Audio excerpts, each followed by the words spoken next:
Welcome to Preparing for the Unexpected. Today, I'd like to talk about a recent article that was published on thehill.com. Its original title is Mark Cuban warns these five job categories are at risk due to AI.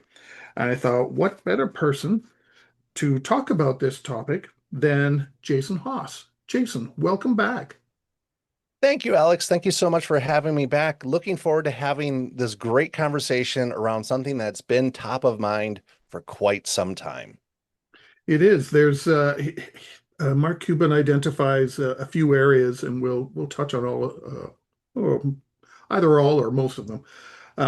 But first, I wanted to just get your thoughts on AI replacing all these roles, considering before we recorded, you talked about a survey done by McKinsey, I believe it was, uh, talking about job losses related to AI. And last night, just before we started recording, I came across an article on CBS.com that said AI emerges as a top cause of layoffs, accounting for 26% of April's job cuts.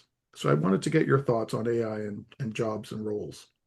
Right. And to reference that McKinsey study, it's from November of 2025. And it wasn't so much about job displacement, but about only 6% of enterprises getting value back from the implementation of AI. So that was November of 2025, which in AI years is like, a decade ago, because things are moving that kind of fast. However, let's assume maybe 10%, 15% of organizations are truly getting value from AI. But yet we see these little, things popping up in the news or the latest layoffs of, to cover costs of AI. So there's a disconnect in here. I firmly believe, and this is an opinion, do with it what you will, that organizations are hanging on the key term of AI because it's still whiz bang wow marketing speak, and anything AI makes headlines. And even bad news in the news is good news from a marketing perspective. So when we see job displacement, like when Oracle, I believe it let go between 20 or 30,000 employees, that was because of AI, but not in the way you think it is. It was to pay for the AI data centers because Oracle had overcommitted. Financials maybe weren't looking great. Building data centers isn't a inexpensive endeavor. So how was Oracle going to make up the gap on the P&L sheet? Well, you do it with headcount. Employees, people are some of the most expensive and important things in any workforce. So Oracle did job displacement there to help cover costs of AI data centers because leadership, and again, opinion, maybe missed the mark on their projections. Or when we see other organizations out there, I forget what the company was. I think it was a mortgage company. Anyways, displaced a lot of their employee workforce, has written about how it's targeting now middle management with AI. And in some organizations, I firmly believe AI will disrupt the workforce, replace people, and things like that. But there's a bigger conversation that we have to have around that. And hopefully we'll touch on that as we dive into this. Yeah, the other part, or one part that crossed my mind when I read all this is, and having had conversations with other people, which I'm sure I know you have, is sometimes leadership thinks AI is a new solution to everything. It's smart. It can give us responses to whatever we ask, so it's all correct. So then we'll use that, get rid of the people because to your point earlier, we have to pay for it, so let's get rid of all these people. But AI only knows what it knows and what it's been fed. The people are the ones who can see and validate if that information is correct. If you take away the people, how do you know AI is doing what's correct? Leadership is just assuming AI can fill those uh, seats right off the bat, and it can't. Right, that domain knowledge, that institutional knowledge, that person who's been in your organization for 20 or 30 years, or maybe even only one or two, they know more about your organization than AI does. AI has a cutoff in its knowledge. It isn't all knowing, it isn't magic, it's not an oracle. So how do you bridge that gap? Because AI is a probabilistic, generator, as in when we say the term exercise, it's going to assume that we mean fitness. Or if we say disaster, it might be preparedness or recovery. It's a probabilistic guessing engine that does, how close words match and things like that. And that doesn't necessarily mean institutional knowledge. So if you're making widgets, does AI know everything about that widget, how it came to it, what the production line is, why you've modified maybe some of your production line to produce a widget? Those might be your line operators, those people with those lived experiences, war stories, who've been there and done that. Mhm. AI is missing that gap, that context, that knowledge, that humanness, that be able to have judgment in the moment to assess things, whether they're right or wrong, and adapt. Now, AI does some things absolutely amazing. Let's, just address that right now. However, it is not a replacement for the person. For me, it's all about augmentation. It's a tool. And I don't think a screwdriver is coming to replace me anytime soon as I wrench on my truck outside here. AI is not coming to save me for that.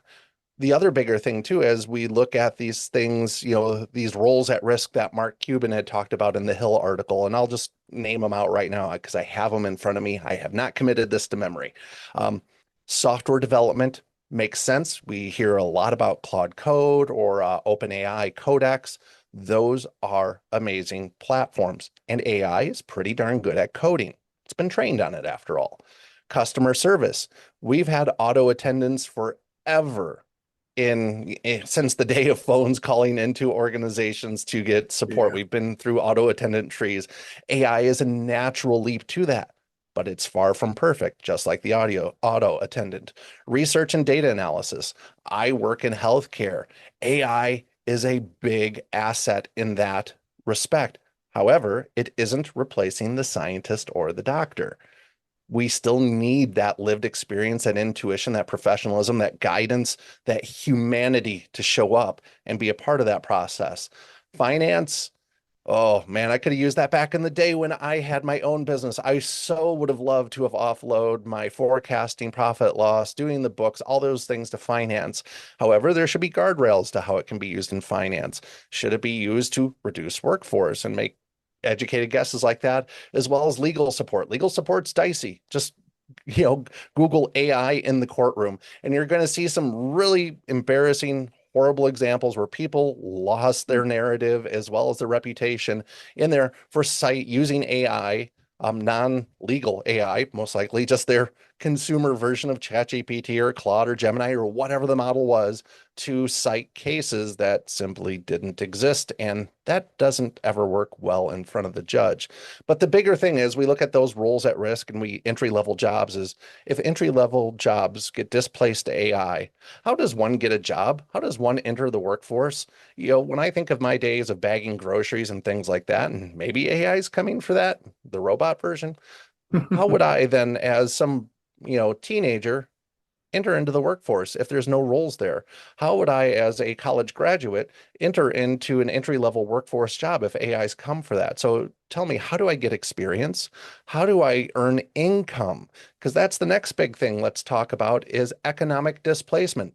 And I'm US based here, so let's think about this for a moment from a US perspective. Sorry to even have to put that into your mind, but everything that I do costs money, and I work to earn said money.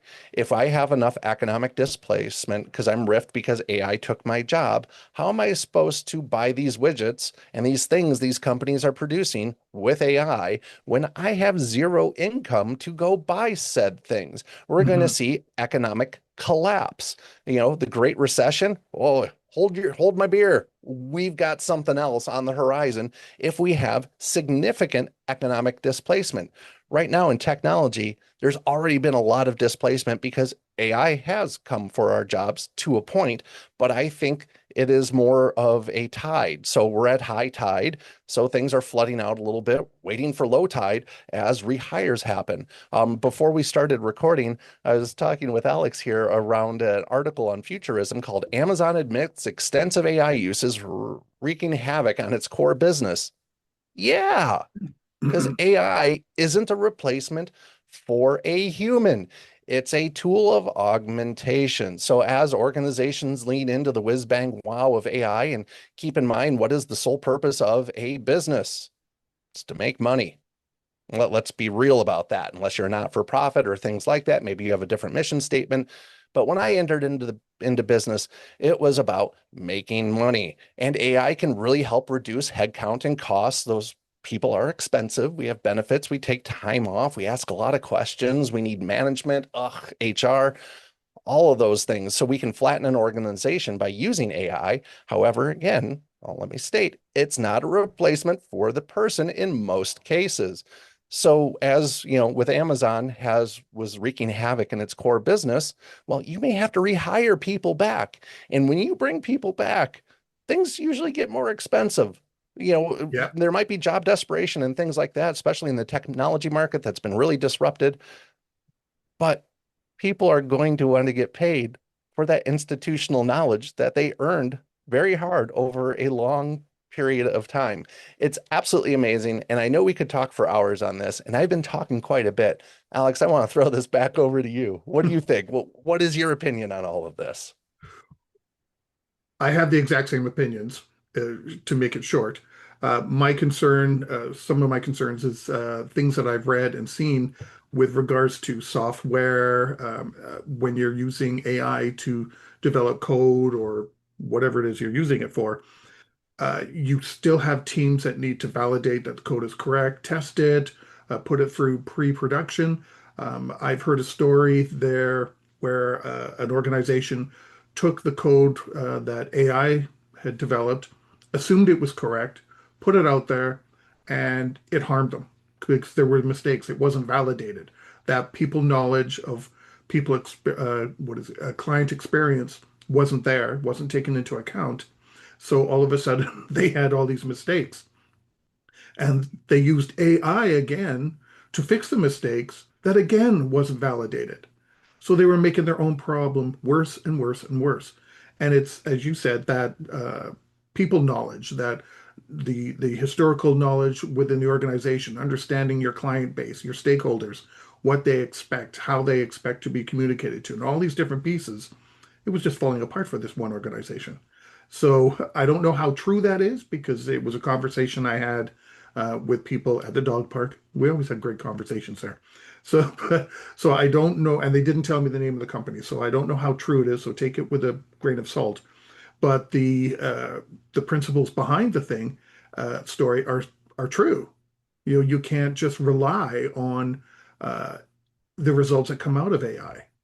At finance, well, we if we make a tiny mistake and we don't see it ourselves, it can have huge implications down the road. What if AI, if you're relying on AI to do all your finances and it makes a mistake, how are you gonna know? You could be out of business Right. by the time you find where that mistake was. Right. Or you could be in the ire of the law. Let's say it, streamlines, how you pay taxes or your obligation back to your government, and it Yeah. gets it wrong. Government don't care. They're going to get their pound of flesh any way they can.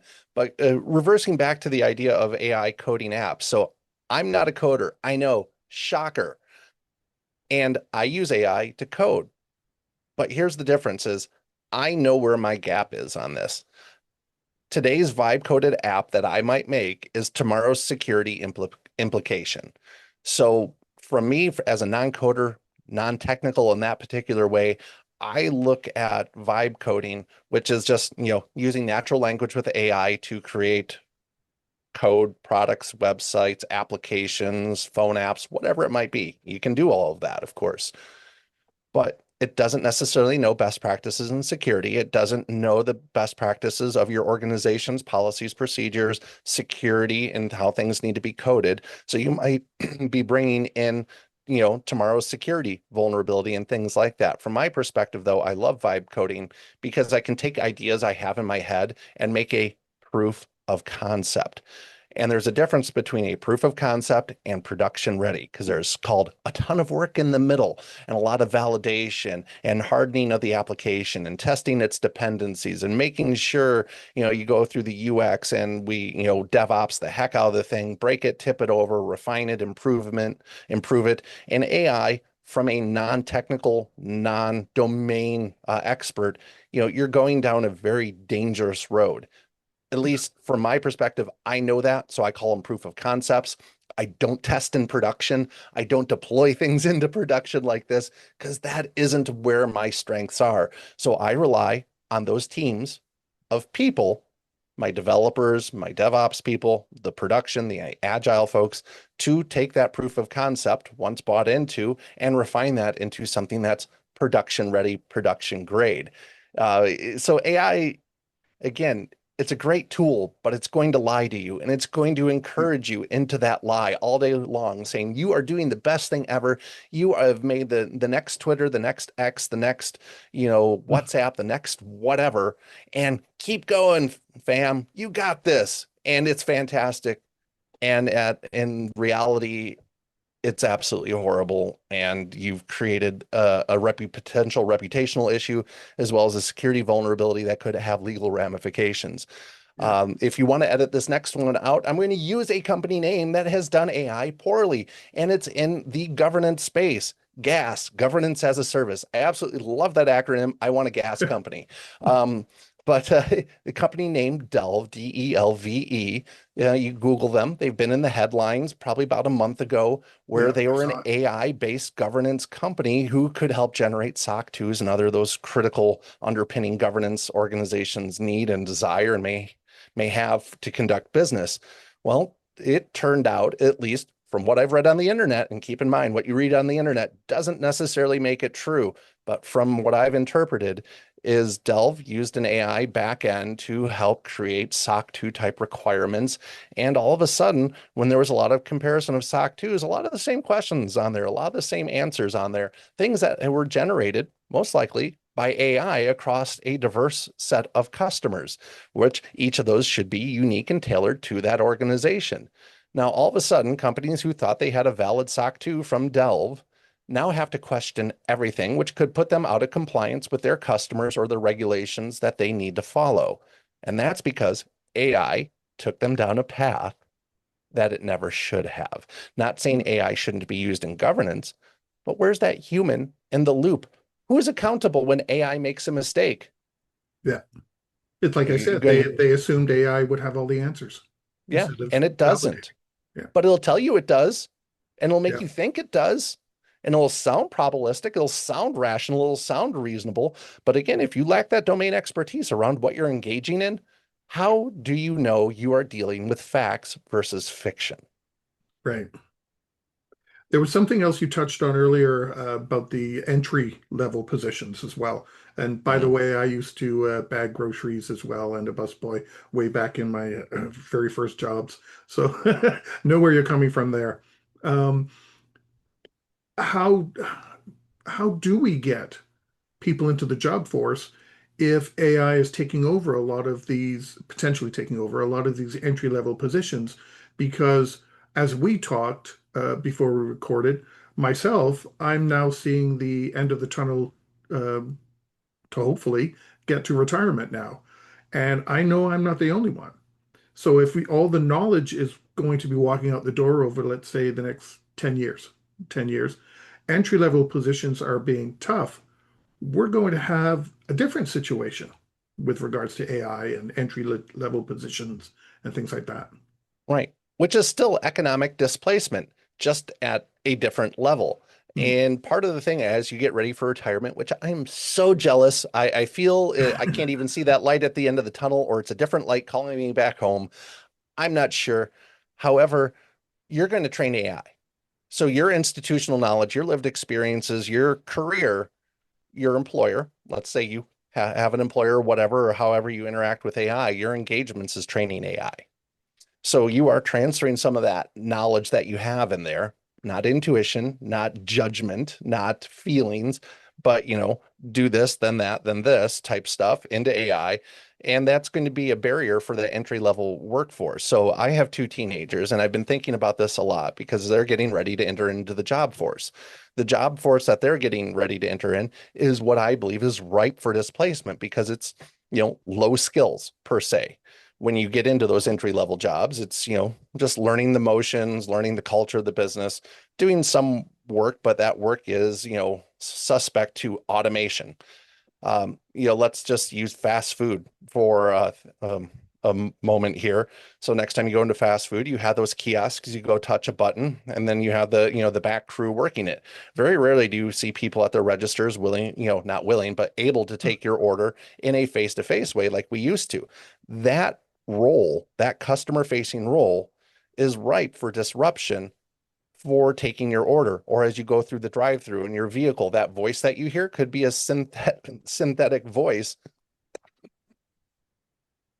Choking on emotion here. Anyways, I'm getting emotional over all this because it has such big impacts. If you can't get a way to get into the workforce, how are you going to earn and get income? How are you going to pay for things? How are you going to find rent? Are my children going to live with me for the rest of my life because they can't get into the workforce and they're suffering economic displacement, loss of humanity because of AI? But at some point, we're going to need laws around this because organizations are going to optimize for the most efficient path forward to maximize their profits, because that is what enterprises are supposed to do. That's, for me, from my vision of part of the thing of a business. We don't necessarily always go into the business with the idea of, well, maybe make the world better. But at the end of the day, it's about making money, paying our bills, setting ourselves up for a specific lifestyle and the people who work for us. And if we can optimize that and reduce headcount, because payroll is typically the most expensive part of an organization, well, that's shareholder value. That's return back into the people who still exist in that organization. So there's going to be challenges. I'm thinking of my kids. How do they get into that? I'm going to need federal intervention on what AI should or shouldn't do, how it can or can't be used within the enterprise, and is profit really the most valuable thing above all in business? It depends. If you're a bank, I'm hoping saying yes, especially if you have my deposits. I hope you are profitable. Mine too, by the way. That's how we get to retirement. But again, Yeah. the generation entering into the workforce, retirement might not be that necessarily achievable outcome. Maybe we need universal income to support the population because they can't get into the workforce. And where is that income going to come from? Because in the US, we don't really tax our corporations and the elite class their fair share to support the rest of the population. There are so many challenges, and it's cultural. We're going to have some unrest about this. I firmly believe this. The government, hopefully a good government, can step in and put some guide rails around this of how we can and can't use it, and really push the purpose of it's a tool of augmentation, not replacement. We, as humans, we need purpose. As a kid growing up, I needed that job to give me discipline, to provide me with income so I could go do things to move the economy forward. And we're talking about disrupting everything. I fear for my children and how they're going to succeed in a workforce they might not be able to enter in. I've posted on LinkedIn over the last 15 months. I've applied to 100+ roles to be declined on almost all of them, but one that I'm currently in. I'm feeling a bit of challenges because of AI out there as well as the whole technology area is flooded with top tier talent because organizations are shedding people like a snake shedding skin. There's so many challenges here. And I believe we need the government to lean in, the EU to lean in, Canada to lean in, the US to wake up and lean in, all these other governments to lean in to regulate AI so it doesn't displace us. And I think that's the best spot to end this episode. Jason, thank you so much for sharing your thoughts and time with us today. I always appreciate it. Thank you for the opportunity, Alex, and thank you everyone for listening.